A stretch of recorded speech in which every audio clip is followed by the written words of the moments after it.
مهمان اومد عزیزان مهربانی ها کنه بزم دهقارا سرودم شعر خانی ها کنه.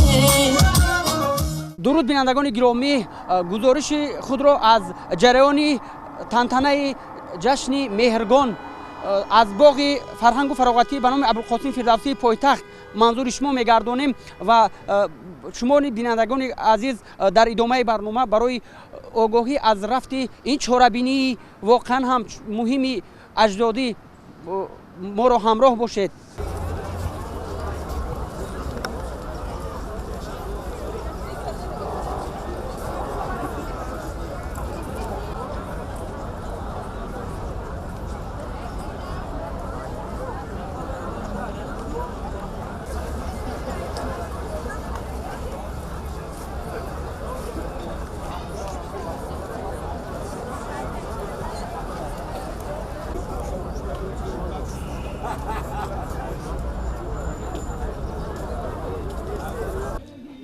سر از سال 2009 مهرگان نیز به مانند نوروز به جشن‌های ملی وارد کرده شد و امید است که آینده نزدیک این جشن ما در برابر نوروز مقام بین المللی میگیرد و این زمان ما قرار داریم در گوشه فستیوال نمایش فروش برنج و شالی و در اینجا کشاورزان مملکت، شالی پروران مملکت بهترین نوع‌های برنج را به معرض گذاشتند که یک جا می‌بینیم.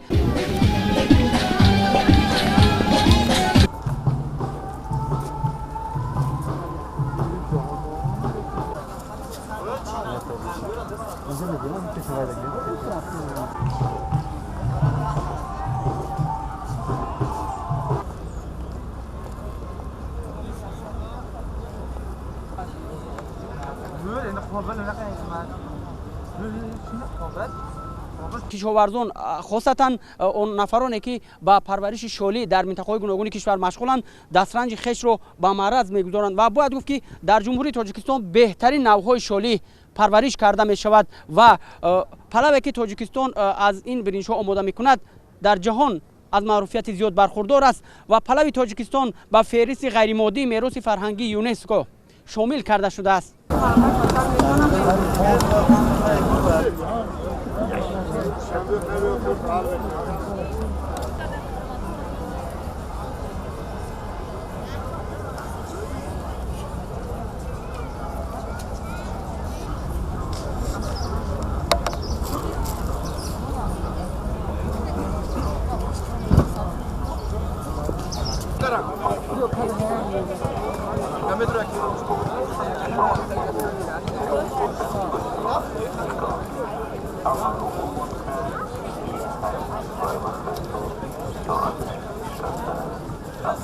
می توان توسط این جشنواره همساله صدها نفر سیاحان داخلی و خارجی را به دامان تاجیکستان بهشت‌آسا و دوست داشتنی کشاند. در این راستا امکان داریم با عبدالکریم قربانزاده کارمند کمیته رشد سیاحی نزد حکومت جمهوری تاجیکستان صحبت داشته باشیم. تشکر زیاد. واقعا جشنگیری عید مهرگان که یک جشن‌های قدیمی ملت تاجیک محسوب می‌یابد، معرفی شایسته آن در عرصه بین المللی بار دیگر امکانیت می‌دهد که ما ذخیره و امکانیت‌های خود را به طور شایسته معرفی سازیم و آن همچون برند سیاحی ترغیب کرده شود. جشنگیری نوروز بین المللی عید مهرگان، عید ساده شیرگان که با یک شکوه و شهامت خاصه در فصلهای خاص جشن گرفته می شوند، امروز خصوصیت عمومی کسب کرده است و خرد و بزرگ کشور از این جشن آگاهی کامل دارند و معرفی آن امکانیت می‌دهد که ما دقت بیشتری جهانگردان رو به تاجیکستان جلب کنیم. امروز این شب و روزها در تمام شهر و ناحیه‌های کشور عید مهرگان با شکوه و شهامت خاصه جشن گرفته می‌شود. در این زمینه از جانب شرکت‌های سیاحی خط‌سیرهای داخلی تشکیل گردیدند که امروز مهمانان و سیاحان از حاصل غونداشته که به نمایش گذاشتن در عید مهرگان سیاحان و جهانگردان و دوستداران سیر و سیاحت از نزدیک شناس شوند و بهره ور گردند.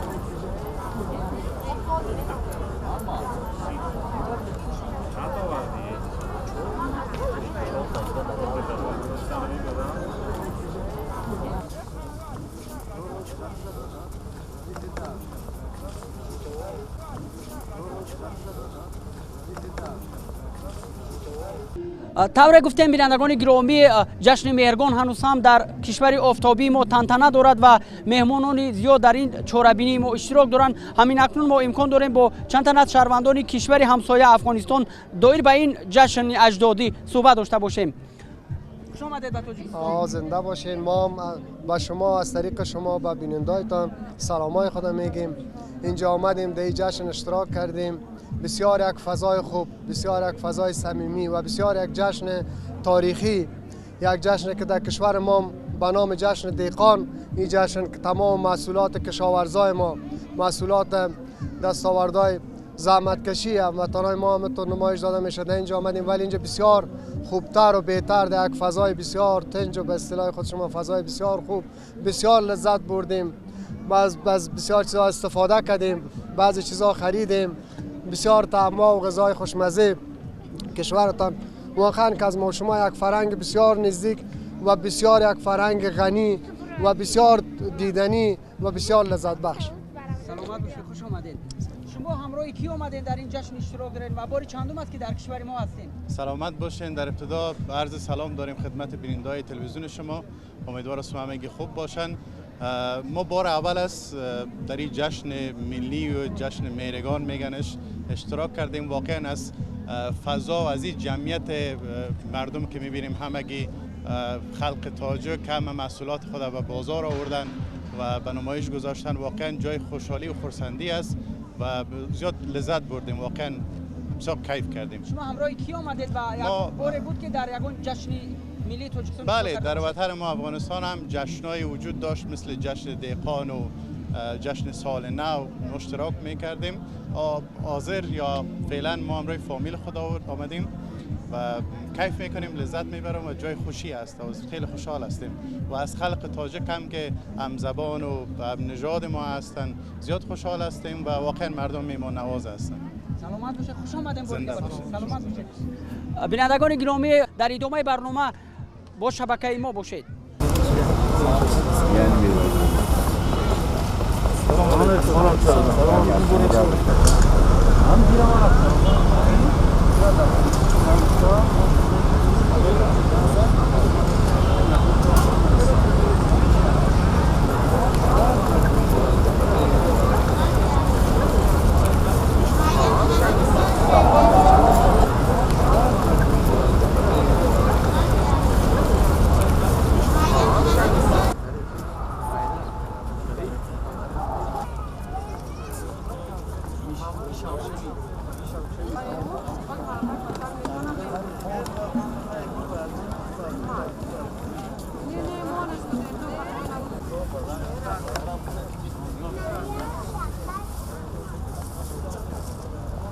боиси хушнуди сафарозист ки имрӯз ҷашни меҳргон дар як сатҳи баланд баргузор шуда истодааст дар пойтахти азизамон ва мардуми шаҳр иштирок шуниз дар ин ҷашн фаъол аст. кишоварзони ноҳияи нуробод низ маҳсулоти худро пешкаш намуданд имрӯз ба мардуми шаҳри шанбе ва имсол ба мушоҳида мерасад ки ҳосил фаровон аст. имсол дар ноҳияи мо низ ноҳияи мо ки аслан ноҳияи картошкакор мебошад ҳосил имсол хуб шудааст, ҷамъоварӣ намуданд. хоҷагии ҷангал ҳамаи намуди маҳсулотҳое ки дар хоҷагии ҷангал аст пешниҳод карданд. мо ҳам писта, асал, бодом, меваҷотҳое ки дар ҷангали ҷумҳурии Тоҷикистон ҳастанд пешниҳод кардем.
ما دو نام سپردیم کمیسیا داره. اگر کمیسیا رانی رو رد کنه شغل بعد تمام میشه. کمیسیا وزارت بله. این ناوی کارتوشکای ای تبار شیراز سپرده. فیلس سپرده. سومون سپرده. خور ناویا باندی نکنه ولی زیاد شکایت نمیکنه. ناویا باندی دست و بازو شد. اما مرکز تکنولوژی اینا مسئله داره. چه هر گونه اتمورا داره نمی اگریگات میشه. طول سالیان زیاد است که مهرگان نوروز صدر با یک شکوه و شهامت خاصه با رعایت عنعنه‌های ملی در جمهوری تاجیکستان صاحب استقلالمان همه ساله جشن گرفته می شود. مهرگان جشن ایام جمعآوری حاصلی با عرق جبین پرورده دهقان، رمز شادی، نشاط، دوستی و رفاقت، وحدت و یگانگی و مهر و صداقت می باشد. مهرگان جشن است که پاکیزگی و فراوان حاصلی، رزق و روزی مردم، خانه پرناز و نعمت، قناعتمندی و نشاط را با خود همراه می آورد.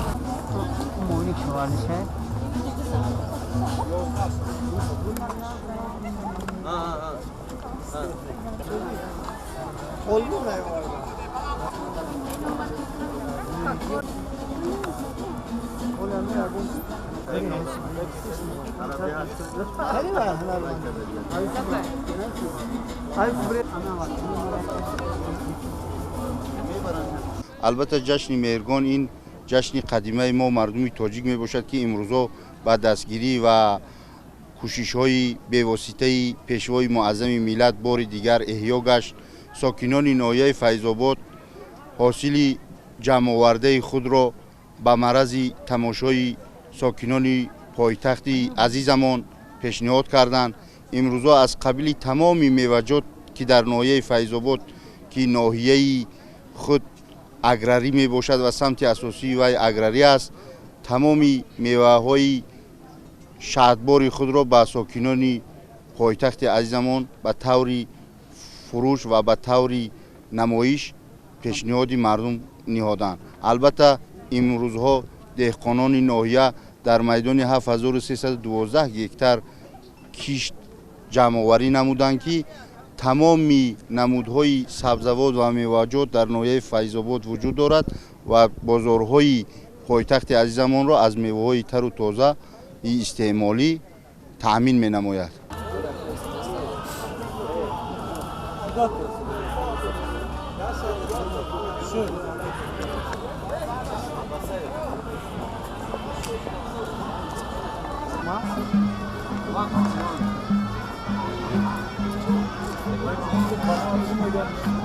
کمیته به خطر روزخواری از حکومت جمهوری تاجیکستان جهتی پیاده نمودن سیاست حکومت کشور اوید به تامین بخطری محصولات روزخواری پیوسته چاله‌جویی می‌نماید و امروز نمایشگاهی که امروز ما تشکیل کرده ایم جهتی نشان دادن دستاوردهای امروزه کمیته بخطری روزخواری روانه گردیده است و متخصصان کمیته بخطری روزخواری برای تامین بخطری بازار استعمالی چاره‌های ضروری اندیشیده ایستاده‌اند.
кишоварзон ноҳияи Тоҷикобод тасмим гирифтанд ки маҳсулоти худро ба намоиш ва ба фурӯш бо нархи арзон ба шаҳрвандони пойтахт пешниҳод намоянд. Мо кишти асосӣ, кишти зироати асосӣ ки дар ноҳияи мо мутобиқат мекунад, кишти картошка мебошад ки ба 2000 расондем. Дар ҳама шаклҳои хоҷагидорӣ ба 2000 гектар расондем ки ҷамъоварии ҳосил ба ҳосили хуб ба даст оварда шудааст.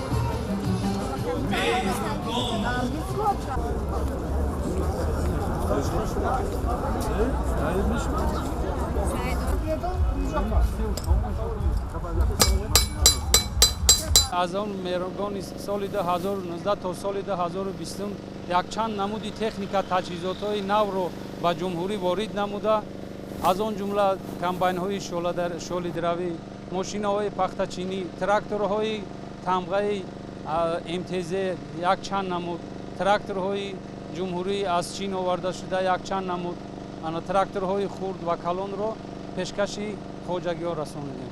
هر سال بعد دهقانانی که نیازمند تکنیکا و تجهیزات‌های خواجگی قشلاق میباشند، ما تکنیکا و تجهیزات‌ها را تامین نموده با آنها کدام نمودی که لازم میشود با آنها پیشکش میکنیم.